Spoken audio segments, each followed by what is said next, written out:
بسم الله الرحمن الرحيم. الحمد لله الذي بنعمته تتم الصالحات، والصلاة والسلام على رسول الله محمد وعلى آله وأصحابه أجمعين. دوای حەمد و شکر و سپاس و ستایشی خوای پەروەردیگار جەل وعەلا لەژێر دروشمی فەرموودەی پێغەمبەرمان صلی الله عليه وسلم کە دەفەرمێت: إن الله يرفع بهذا الكتاب أقواما ويضع به آخرين.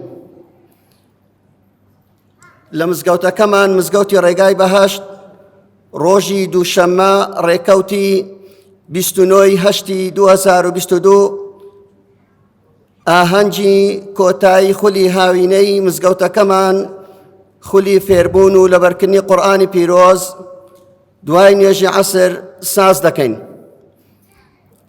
سەرەتای دەستپێشی ئەمە هەنگە بە چەند ئاەتێک لە قورئانی پیرۆز دەست پێ دەکەین لەلایەن برای بەڕێزمان مامۆستا سانا با بفەرمێ. أعوذ بالله من الشيطان الرجيم. بسم الله الرحمن الرحيم. يا أيها المزمل قم الليل إلا قليلا نصفه أو انقص منه قليلا أو زد عليه ورتل القرآن ترتيلا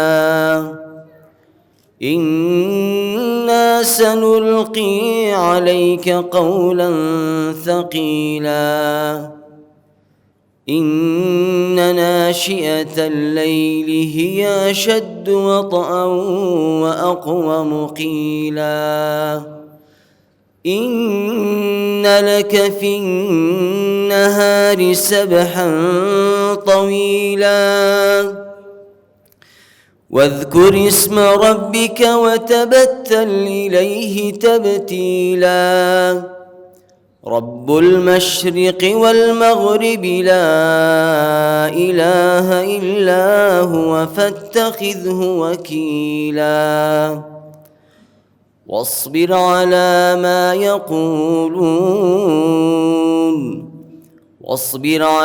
ما يقولون واهجرهم هجرا جميلا وذرني والمكذبين أولي النعمة ومهلهم قليلا إن لدينا أنكالا وجحيما وطعاما ذا غصة وعذابا أليما يوم ترجف الأرض والجبال وكانت الجبال كثيبا مهيلا إنا أرسلنا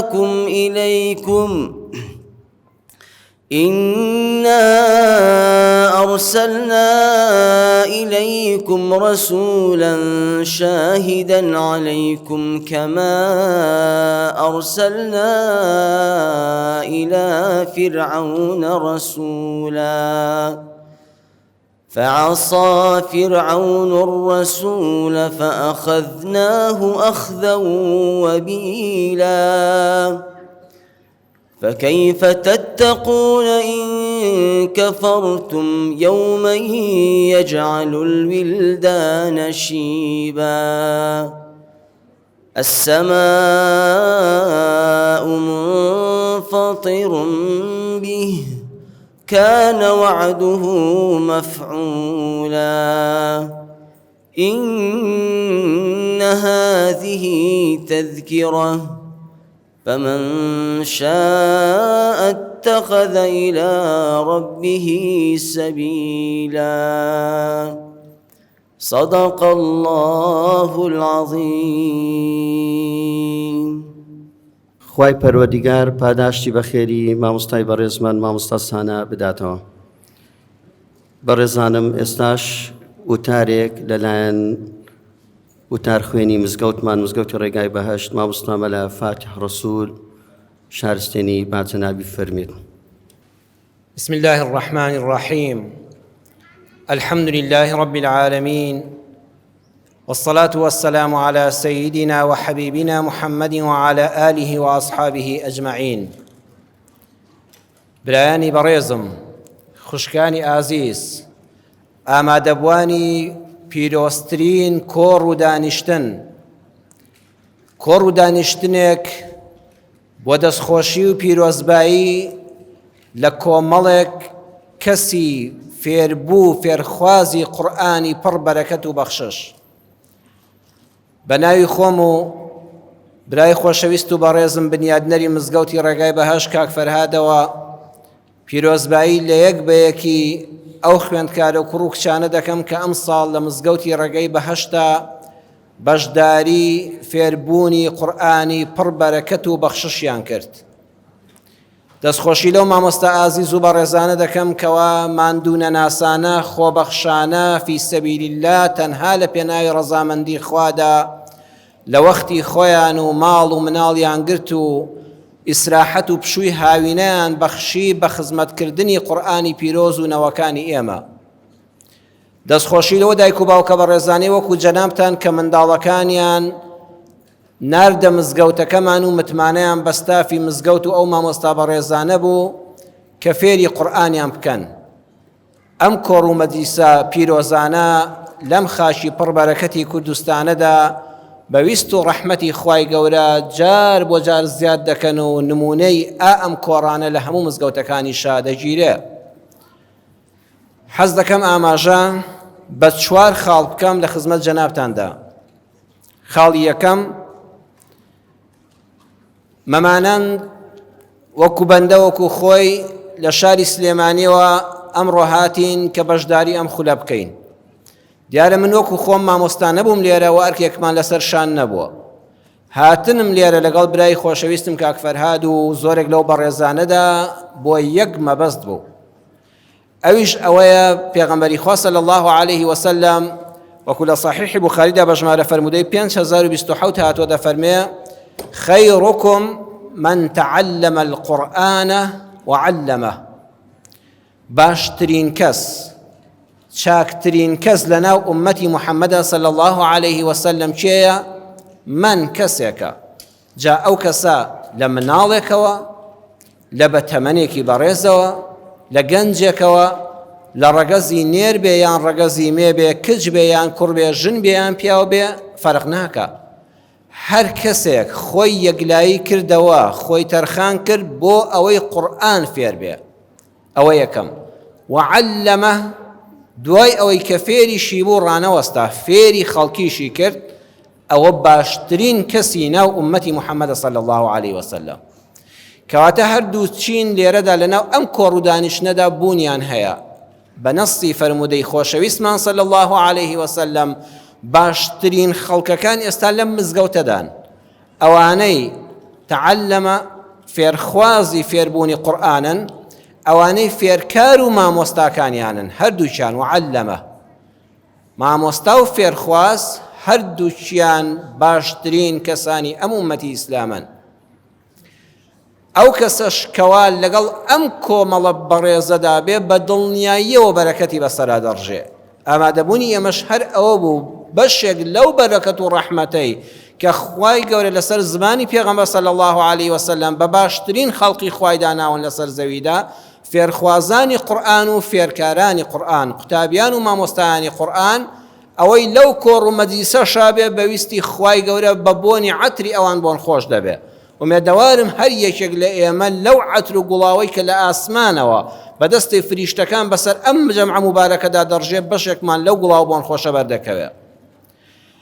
هەروەها برای خۆشەویستمان کاک فەرهاد دروستکاری مزگەوتی ڕێگای بەهەشت، خوای گەورە هەزاران ئەوەندەی کە ئێستا هەیەی زیاتری پێبەخشێ و بەرەکەت بخاتە ماڵ و سەرۆت و سامان و کات و ماڵ و منداڵیەوە کە ئەرکی تەواوەتی لەگەڵ ئەو کەسانش بە کەمیان بە زۆر بەشداریان کردووە لەم خولەدا خوای گەورە پاداشتیان بداتەوە. هەموو ئەو بەڕێزانش کەوا خادمی ئەم مزگەوتە بوون خۆبەخشانە خزمەتیان کردووە لە مزگەوتەکەدا بە پاکردنەوە و بە ئامادەکردنی پێداویستیەکان هەر لەگەڵن. هەموو ئەوانەی کە ئێستا ئەم ڤیدۆیانە دەبیننەوە لە دواترە بەڕێستان کە هاتوون دانیشتون و دڵتان خۆشە، بەس دڵخۆشی بە دڵ تا بێ دەچی ئەو جەمعەوە بەرەکەتی ئەم قورئانە هەمووان دەگرێتەوە. یەکێ قوتابیە، یەکێ مامۆستایە، یەکێ مەسرەفی مادی کێشاوە، یەکێ مزگەوتی پاکردوێتەوە دەرگای کردوێتەوە داخستووە، یەکێکی تر دڵی خۆشە، ئەوەش کە دڵی بەو مەدیسانە خۆشە بەویست و ڕەحمەتی خوا هەمان ئەجری ئەوانی دەگاتێ بەبێ ئەوەی لە پاداشتی ئەوان کەم بێتەوە. بۆیە یەکەم خاڵ هەوڵ بدەن بەردەوام قورئان خوێن بە، فێرکاری قورئان بە بەپێی توانە. دووەمیان ئەو مناڵە ئازیزانەمان کە قورئانیان خوێندووە، ئەو بەڕێزانەی کە دایک و باوکی ئەو جگەرگۆشە خۆشەویستانن هەوڵ بدەن مناڵەکانتان ئەم بەشەی کە خوێندویانە لە بیریان نەچێتەوە، چونکە ئەو خولە تا ساڵێکی تر هاوین ناکرێتەوە. بە دیراسەی مەکتەبیش ناتوانین ئێمە بەردەوام بین. بۆیە هەوڵ بدەن لەگەڵیاندا ئەوەی کە خوێندویانە ناو بەناو ڕۆژانە بۆ بەرەکەتی ماڵ و مەدیستان، بۆ بەرەکەتی زوبان و دڵ و دەرونیان ئینشاءالله لەگەڵیانە بڵێنەوە. لە تەلەڤیزۆنەوە متابعی بکەن، لە مۆبایلەکانیانەوە متابعی قاریەکی دەنگ خۆش بکەن، قورئانەکەی لەگەڵا بخوێننەوە. ئەم قورئانەکە بێت و بەردەوام لەگەڵیان نەبی لەبیرت دەچێتەوە. بۆ ئەوەی ماڵەکانتان هەمیشە پڕ بەرەکەت بێ، بە مناڵەکانتان بڵێن لەگەڵمانە دەوری قورئان بکەنەوە. سێمیان بەویستی خوای گەورە هەموو مناڵەکان ئینشاءالله بەڵێنمان پێ بدەن ساڵێکی تر تەمەن باقی بێ و تەمەن درێژ بن بەشداری ئەم مزگەوتە و خولەکانی بکەنەوە. ئەم ساڵ جوزئی عەمەت خوێندووە، ساڵش کە تەبارەک دواتر پێدا بڕۆ حتا ختمی قورئان دەکەی. مناڵەکانتان بە ئیزنی خوای گەورە هەر ئەم خولە نەبێ. سێم خاڵەوەیە بەردەوام بن حتا وەکو ختمی قورئان دەکەن بەڕێکی و بەڕەوانی و بەتەواوی. چوارەمیان بیکەین بە کردار ئەو مناڵە ئازیزانەی لە کچان و لە کوڕان کە دەرچووی ئەم خولەی مزگەوتی ڕێگای بەهەشتن، گرنگترین شت ئەوەیە ئەم قورئانە پڕ بەرەکەتە بکەین بە کردار. ئەگەر ئێمە تەنها گەورەکان و بچووکەکان بیخوێنین و لە دەرەوەی مزگەوتە کاری پێ نەکەین، بەڕاستی قەرزار دەبینەوە. ئەو کاتە ستەممان لە قورئان کرد، نەک خزمەتمان پێ کرد. بۆیە ئومێدەوارم ئەو مناڵەت چاوگەشە خۆشەویستانەمان بەڵێنمان پێ بدەن، بەڵێن بە دایک و باوکیان بدەن، بەڵێن بە مامۆستا ئازیزەکانیان بدەن کە نمونەی بەرچاو بن لە ڕەفتارە بەرزەکانیاندا. ئەبێ کە چوونەوە ماڵەوە مناڵەکانی مزگەوتی ئێمە لە خزمەت دایک و باوکیان دابن، دڵی خوشک و براکانیان ڕاگرن، هێمنی ماڵەکانیان بپارێزن. ئەو مناڵانەی ئێمە وایان تێڕادەبینن و داوامان ئەوەیە بە کردارە جوانەکانیان بیسەلمێنن ئەولادی ساڵحن بۆ دایک و باوکیان. لەناو مەکتەبە ئەبێ منداڵانی مزگەوتی ڕێگای بەهەش لە ناو مەکتەبی شاوا بزانن لە ناو مزگەوتدان بە هەمان هەڵس و کەوت و ئادابە ئیسلامیەکان کە مامۆستایانی بەڕێز فێریان کردوون و کتێبەکانتان وەرگرتووە، ئەو ئادابانە لەگەڵ هاوڕەکانتان لە مەکتەبە ڕەنگ بداتەوە. مامۆستاکان ئاماژەتان پێ بدەن، بڵێن ئەشهەدو بالله ئەو مناڵانەی چوونم خولەکانی مزگەوت فەرقیان هەیە لەگەڵ خەڵکی ترە. ئەگەر وامان نەکردبێ یعنی هیچمان نەکردووە.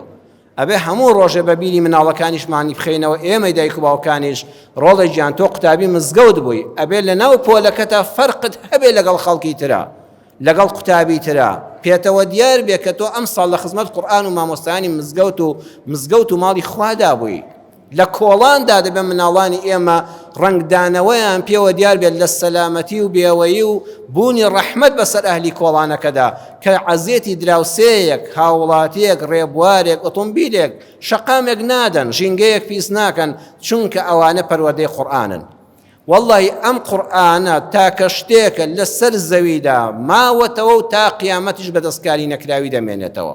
هیچ کتێبێکت دەست ناکەوێت لەسەر تاسەری ئەم زەویەدا بە فەرمودەکانی پێغەمبەریشەوە صلی الله علیه وسلم. ها حەدیث لەگەڵ قورئانە چی فەرقە؟ حەدیث وەکو قورئانی لێ نایە هەرگیز. لەناو حەدیثی پێغەمبەرە صلی الله علیه وسلم حەدیثی لاواز هەیە، حەدیثی صحیح هەیە، پۆلیان دەکرێت حەدیثەکان.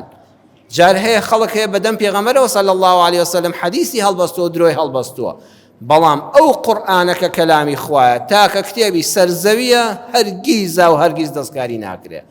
بۆیە ئینسان کاتێ یەکەم لاپەڕی دەکاتەوە خوا فەرمووی لا ڕەیبە فیه ئەم قورئانە پڕ بەرەکەت و بەخششە هیچ گومان و دوودڵی تێدا نییە خۆتی تەسلیم کە بە قسەی بکە ماڵەکەتی پێبڕازێنەوە واللهی ئەمڕۆ ماڵەکان خەریکە هەڵدەوەشێن وڵاتمان خەریکە وێران دەبێ هەموو مرۆڤایەتی سەرجەم بە تایبەت کوردستانیانی ئێمە پێویستیمان بە گەڕانەوەیە بۆ ڕێبازی ئەو قورئانە دڵخۆشین کە الحەمدولیلا مزگەوتەکەمان وەکو هەموو مزگەوتەکانی تری ئەم کوردستانە جوانە سپاس بۆ خوای گەورە لەگەڵ ڕێکی ڕۆشنبیری لەناو ئەم خەڵکە بەڕێزە دیندارە ئەهلی مزگەوتەدا ئەم خولا بە پشتیوانی یەکەم خوای پەروەردگار و هیمەتی ئێوەی دایک و باوک کە منداڵەکانتان نارد و ئەو مامۆستا دڵسۆزانەش خوای گەورە هەزاران جار نمونەیان زیاد کا و خوا لەش ساغیان کا و بیان پارێزێ و برای بەڕێزیشمان کاک فەرهاد ئەهلی ئەم مزگەوتە بە تێگرا ئەوانەی کە بە دوعایەکی خێریش بەشداریان کردووە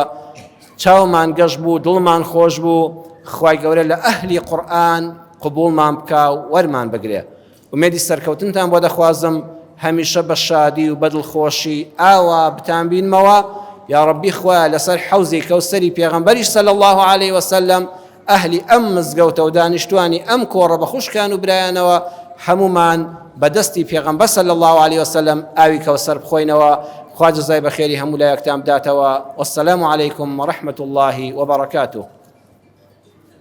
بەناوی خۆمان و ستافی مزگەوتی ڕێگای بەهەشت بەخێر هاتی کاک حاجی فەرهاد دەکەین بەخێر بێتن ئێستاش ئێوە وتەیەک لەلایەن کاک حاجی فەرهاد با بفەرمێن. بەناوی خوای گەورە و میهرەبان سەرەتا پیرۆزبایی لە هەموو قوتابیانی خۆشەویست دەکەم هیوای سەرکەوتنتان بۆ دەخوازم هیوادارم هەموو کاتێکتان هەر ئاوا بە خۆشی بە شادی بتان بینم. لەو مەراسیمەدا زۆر خۆم بە خۆشحاڵ دەزانم مامۆستا فاتح لە سلێمانیەوە تەشریفی هێناوە و هیوای سەرکەوتنی بۆ دەخوازین و زۆر زۆر بە خێراتنی دەکەین و بە خێراتنی هەموو لایەکتان دەکەین. هیوادارم ئەو قەرەباڵغی و ئەو کۆبوونەوەی هەموو لایەک بە باشتر و خۆشتر و بە جۆشتر بێت. زۆر بە خۆم بە خۆشحاڵ دەزانم کە لە مەراسیمێکی ئاوا پیرۆزدا ئەو قوتابیانە دەبینم لە بواری خوێندن لە بواری ڕێگای ڕاست ئەو کۆبووینەوە و هیوادارم هەر سەرکەوت و بە ساڵی داهاتوو زیاتر بێ قوتابیەکان گەشتر و باشتر بۆ ساڵی داهاتوو و پیرۆزبایی لە مامۆستای بەڕێزەکانیش دەکەم کە ماندوو زۆر ماندوو نەناسانە بەردەوام بوون لەگەڵیان هیوای سەرکەوتنتان بۆ دەخوازن هەر سەرفراز بوون خۆشحاڵ بووم جارێکی تر. مدرسة علم عرفان قرآن باخ بهاني دڵان قرآن بۆ شادمانی و سەربەرزی هەردەم سرای گەشاوەی ژیانە قورئان بۆ شادمانی و سەربەرزی هەردەم سرای گەشاوەی ژیانە قورئان قورئان ژیانما هەناسە و بوونما شاد و سەربەرزم چونکە دەستورما دڵم کانیاوی ڕوونی هودایە چونکە قورئانە ڕازی دەروونما دڵم کانیاوی ڕوونی هودایە چونکە قورئانە ڕازی دەروونما مەدرسەی علم و عرفانە قورئان باخ و بەهاری دڵانە قورئان بۆ شادمانی و سەربەرزی هەردەم سرای گەشاوەی ژیانە قورئان بۆ شادمانی و سەربەرزی هەردەم سرای گەشاوەی ژیانە قورئان شەوکە لێڵایی چاوان مەگەرێ نوری قورئانە دنیا داگرێ تیشی ڕەوشەنی ئەدا لە سینە بەهارە بە قورئان بڕوێ تیشی ڕەوشەنی ئەدا لە سینە بەهارە بە قورئان بڕوێ مدرسەی علم و عرفان قورئان باخ و بەهاری دڵانە قورئان بۆ شادومانی و سەربەرزی هەردەم سرای گەشاوەی ژیانە قورئان بۆ شادومانی و سەربەرزی هەردەم سرای گەشاوەی ژیانە قورئان قورئان سێبەر و سایەی ئەوینە هەر بەم قورئانە شادین لەم ژینە ئاسۆی ڕووناچی و لوتکەی بەرزیە وەرە بەختیاری قورئان ببینە ئاسۆی ڕووناچی و لوتکەی بەرزیە وەرە بەختیاری قورئان ببینە مەدرسەی علم و عرفانە قورئان باخ و بەهاری دڵانە قورئان بۆ شادومانی و سەربەرزی هەردەم سرای گەشاوەی ژیانە قورئان بۆ شادومانی و سەربەرزی هەردەم سرای گەشاوەی ژیانە قورئان ئەی قورئانەکەم تاکە هەتوانی ساڕژی دەرد و مەرهەمی ژانی دڵی پڕزامم بە تۆ شادە بۆ ئەم مەردوومە هەناسە و ژیانی دڵی پڕزامم بە تۆ شادە بۆ ئەم مەردوومە هەناسە و ژیانی هەناسە و ژیانی